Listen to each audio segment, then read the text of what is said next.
Bonjour chers élèves, bonjour chers élèves. Dans cette partie, on va essayer de voir le courant électrique continu. Et on va essayer de voir électrisation par frottement. Quand on frotte un bâton de verre, comme vous voyez ici, un bâton de verre sur un drap, comme vous voyez, celui-ci arrache des électrons à cette dernière et se charge négativement, tandis que le drap se charge positivement. Mais l'ensemble reste globalement neutre. Comme vous savez que la matière est constituée par des atomes. Alors, dans ces atomes, est constitué par des électrons. Et des électrons, il y a des électrons qui sont liés et des électrons qui sont libres. Quand on frotte, et on sait bien que la matière est électriquement neutre, ça veut dire que le nombre de charges positives est égal au nombre de charges négatives. C'est-à-dire, comme vous voyez ici avant le frottement, vous avez que dans le bâton, le nombre de charges positives est égal au nombre de charges négatives, que ce soit dans le bâton ou bien dans le drap. Mais quand on frotte, donc il y a transfert des charges de drap vers le bâton. Ça veut dire que le drap se charge négativement et le bâton se charge positivement. Comme vous voyez ici, le nombre, avant le frottement, le nombre de charges négatives est égal au nombre de charges positives. Et ici, donc, on a augmentation du nombre de charges et diminution du nombre de charges négatives. Donc, il y a transfert des charges du drap vers le bâton et vice-versa. C'est ça ce qu'on appelle le phénomène d'électrisation. Et cette expérience nous permet de mettre en évidence, de montrer l'existence d'un courant électrique et que ce courant électrique est dû au transfert des charges, des porteurs des charges. Dans ce cas, ce sont les électrons et plus précisément, ce sont les électrons qui sont libres. Donc il y a un transfert de charges, c'est-à-dire un transfert d'électrons. Et donc, de ce fait, on a deux types d'électricité. Donc, par exemple, lorsqu'on prend deux bâtons d'ébonite qui sont frottés contre un objet, ça veut dire qu'ils se chargent. Donc, ils sont de même nature. Et on sait bien dans l'électricité que deux charges de même signe, elles vont se repousser. Et lorsqu'on prend, par exemple, deux types, par exemple, le même bâton de verre, on constate de même nature, on constate qu'il y a répulsion. Donc, deux bâtons de même nature qui sont frottés et sont chargés, ils sont de même charge, ça veut dire qu'ils se repoussent. Donc, il y a répulsion. Mais si on prend deux bâtons de nature différents, un bâton de l'ébonite et un bâton de verre, qui sont différents et qui sont frottés contre un objet, ça veut dire qu'ils n'ont pas la même charge. Et s'ils n'ont pas de même charge, ça veut dire qu'il y a attraction. Et cette expérience permet de montrer lorsque donc, la matière est constituée par des charges positives et des charges négatives et qu'il y a un transfert, un passage de charge d'un élément, d'un corps à un autre. Donc, alors que ces charges, elles peuvent être de même signe comme elles peuvent être de signes opposés. Et si elles sont de même signe, ça veut dire qu'elles vont se repousser. Et si elles sont de charges de même signe, que ce soit positif ou négatif, il y a répulsion. Et s'ils ont des charges différentes, ça veut dire qu'il y a attraction. Et c'est tout ça pour mettre en évidence le phénomène d'électrisation et le courant électrique. Ça, soit dans les métaux, soit par contre, dans les solutions, et qu'on appelle les solutions électrolytiques. Une solution électrolytique, par définition, est une solution qui laisse passer le courant. Et on a vu, par exemple, dans les conducteurs métalliques, dans les métaux fer ou bien cuivre, etc. Donc, le passage de courant est dû au transfert, au mouvement, au déplacement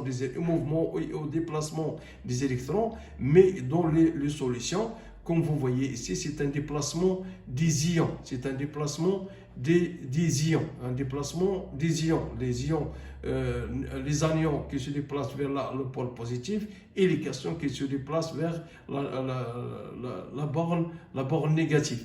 Donc, et dans le circuit extérieur de la solution, donc on a le courant et se déplace de borne positive, le sens du courant de la borne positive vers la borne négative, et inversement les électrons, ils vont se déplacer de la borne négative vers la borne positive.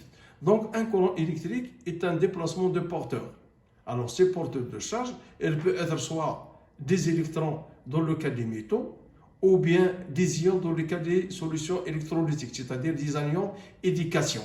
Et cette expérience est montrée bien sûr lorsque vous mettez par exemple une résistance à chauffe-eau dans un seau, et si vous mettez votre doigt dans l'eau, on constate que il y a du courant électrique.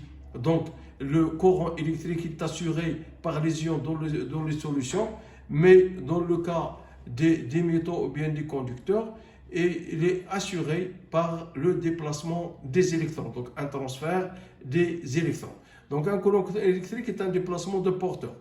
Ces porteurs peuvent être soit des électrons, soit des ions. Dans un métal, ces porteurs sont des électrons, et dans un électrolyte, c'est une solution.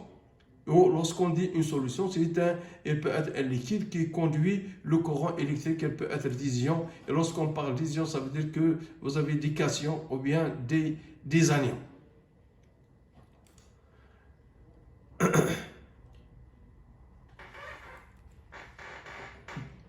Maintenant, on va voir le sens conventionnel du courant. Donc le sens conventionnel, vous avez ici un schéma, un générateur. Un générateur, ça peut être un pile qui débite un courant, qui donne un courant électrique. C'est généralement un générateur, que ce soit une pile ou bien une batterie. Donc il a deux bornes, une borne positive et une borne négative. Et par convention que le sens du courant, il va de positif vers le négatif. Donc comme vous voyez ici sur la figure, et ça c'est un récepteur, une ampoule ou bien autre. Et que le sens des électrons, comme on l'a vu précédemment, est dans le sens inverse, c'est-à-dire les électrons de la borne négative vers la borne positive. Donc à l'extérieur du générateur, le sens du courant électrique est du pôle positif vers le pôle négatif. Et la circulation des porteurs de charge, électrons, est dans le sens inverse, c'est-à-dire de la borne négative vers la borne positive. Ce que vous pouvez déduire de ce sens conventionnel, c'est que le sens du courant va de la borne positive vers la borne négative, et le sens des électrons est l'inverse, c'est-à-dire de la borne négative vers la borne positive. Donc maintenant, on va passer au courant électrique dans les conducteurs métalliques. Dans les conducteurs métalliques, vous savez qu'un conducteur métallique, que ce soit par exemple le fer, l'aluminium, cuivre, zinc, etc., ils sont constitués par des atomes qui sont liés entre eux. Donc les atomes sont liés entre eux. Donc un conducteur est constitué par des atomes, ces atomes sont liés entre eux. Alors ces atomes sont constitués par des électrons, comme vous voyez. Donc un atome est constitué par un noyau et des électrons, autour duquel gravitent des électrons. Maintenant, alors ces électrons, on a deux types d'électrons. Et vous avez que soit des électrons qui sont liés, soit des électrons qui sont libres. Alors des électrons qui sont liés, ça veut dire, donc ils établissent, ce sont les électrons de la couche externe et qui permet la formation des liaisons. Alors que des électrons qui sont libres, ça veut dire qu'ils sont mobiles. Donc les électrons liés sont immobiles, alors on s'intéresse aux électrons libres. Donc on a formé la liaison, vous avez déjà vu ça dans la formation des liaisons, il y a les électrons qui sont liés, immobiles, et les électrons qui sont libres. On l'appelle les piles libres ou bien les doubles libres, les électrons qui sont libres, qui sont mobiles. Et se déplacent d'un atome à un autre, on les appelle les électrons de conduction. À cause de leur charge négative, ces électrons se déplacent dans le sens inverse du courant.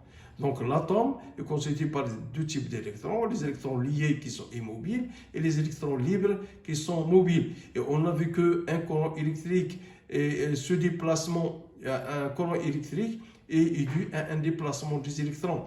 Donc, les électrons. Alors, ces types d'électrons qui sont libres sont appelés les électrons de conduction.